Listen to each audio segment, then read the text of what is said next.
Professor doctor Manik Saha মহোদয়, উপমুখ্যমন্ত্রী জিষ্ণু দেববর্মা মহোদয়, মঞ্চে আমাদের মন্ত্রিসভার দুইজন মন্ত্রী, জনজাতি কল্যাণ মন্ত্রী রামপদ জমাতিয়া মহোদয় এবং সমাজ কল্যাণ মন্ত্রী আমাদের শান্তনা চাকমা মহোদয়া, মঞ্চে আমাদের পার্টির দুইজন সহসভানেত্রী পাতালকন্যা জমাতিয়া মহোদয়া এবং উত্তরা দেববর্মা মহোদয়া, এবং আমার সামনে আমাদের জনপ্রতিনিধি যারা বিধায়করা আছেন, যারা এমডিসিরা আছেন এবং বিভিন্ন জনপ্রতিনিধি যারা এবং আমাদের পার্টির যারা বিভিন্ন স্তরের পদাধিকারী এবং আমাদের যারা কার্যকর্তা আজকে এখানে যারা উপস্থিত, যতনা গানি খাপাংনি হামজামু তাই খলমু ইয়াফারাই আং একদম শর্ট খেলায় আং কক সারানির চেষ্টা খাই নাই।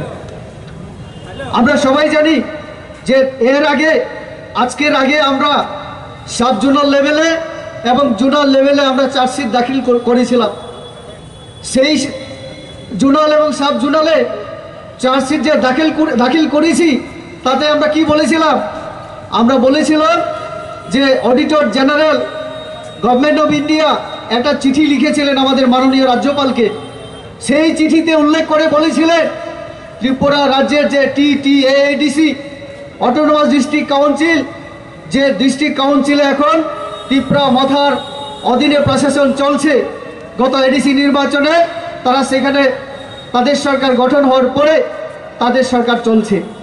অডিটর জেনারেল তিনি অভিযোগ করে বলেছেন এই এডিসিতে সরকারি নিয়ম কানুন মেনে সংবিধান মেনে অডিট করা হচ্ছে না, আর্থিক শৃঙ্খলা নেই, এই চিঠিতে অভিযোগ করা হয়েছিল এবং মাননীয় রাজ্যপালকে এই বিষয়টা দেখার জন্য অনুরোধ করেছিলেন। মাননীয় রাজ্যপালের ডেপুটি সেক্রেটারি আমাদের রাজ্যের চিফ সেক্রেটারিকে চিঠি লিখে বলেছিলেন এই বিষয়টা দেখার জন্য।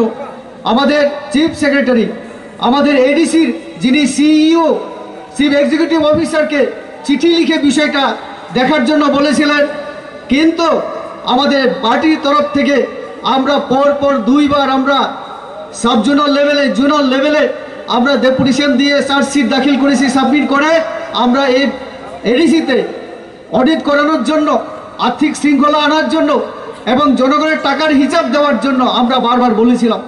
কিন্তু এডিসি প্রশাসন যার সুপ্রিমো আমাদের প্রদ্যুৎজি ক্ষমতায় আসার আগে বলেছিলেন স্বচ্ছ প্রশাসন দেবেন তিনি, কিন্তু আমরা দেখেছি ওনার এই কথার বলার পরও এডিসিতে কোনো অডিট হচ্ছে না, আর্থিক শৃঙ্খলা নেই, কোনো হিসাব দেওয়া হচ্ছে না। জনগণের জন্য যে টাকা কেন্দ্রীয় সরকার রাজ্য সরকার এডিসিতে পাঠানো হচ্ছে তার কোনো হিসাব তারা দিতে পারছে না, সেখানে টেন্ডার হয় না, কিছুই হয় না।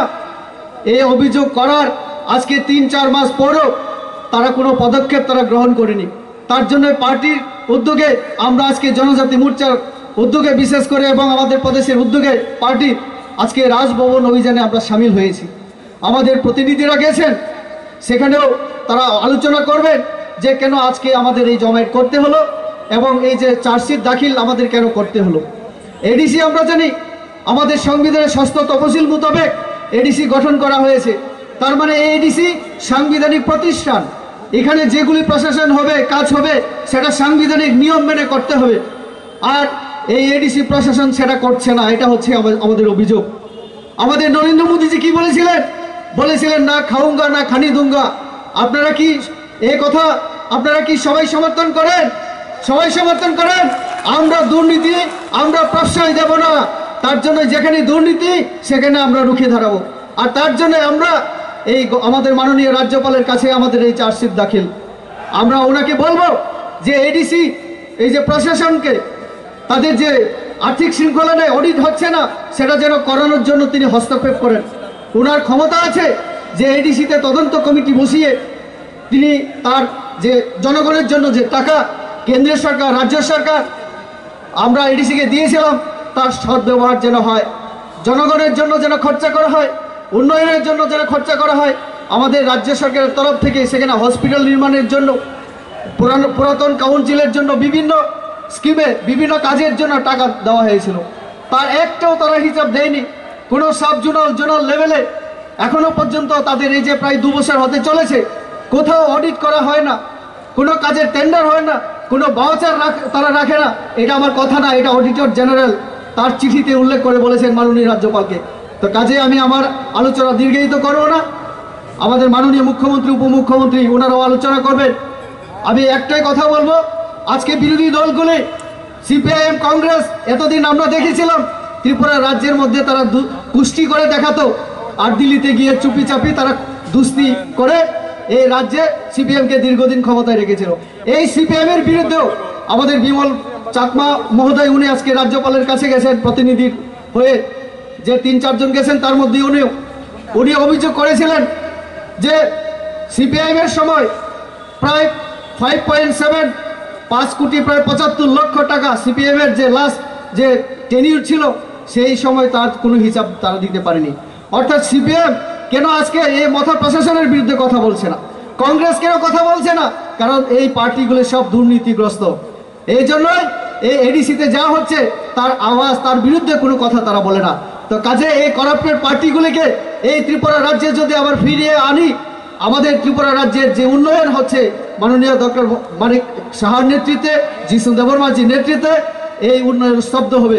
তো কাজে এই জন্যই না খাউঙ্গা না খানি দুঙ্গা আমাদের নরেন্দ্র মোদীজির যে বক্তব্য, আমরা তার জন্য আজকে জনগণের টাকার যে হিসাব সব ব্যবহার যাতে হয় তার জন্য মাননীয় রাজ্যপালের কাছে অনুরোধ করতে আমাদের প্রতিনিধিরা গেছেন। এই কথাগুলি বলে সবাইকে আমার আন্তরিক ধন্যবাদ এবং নমস্কার জানিয়ে আমি আমার আলোচনা শেষ করলাম। বিজেপি জিন্দাবাদ।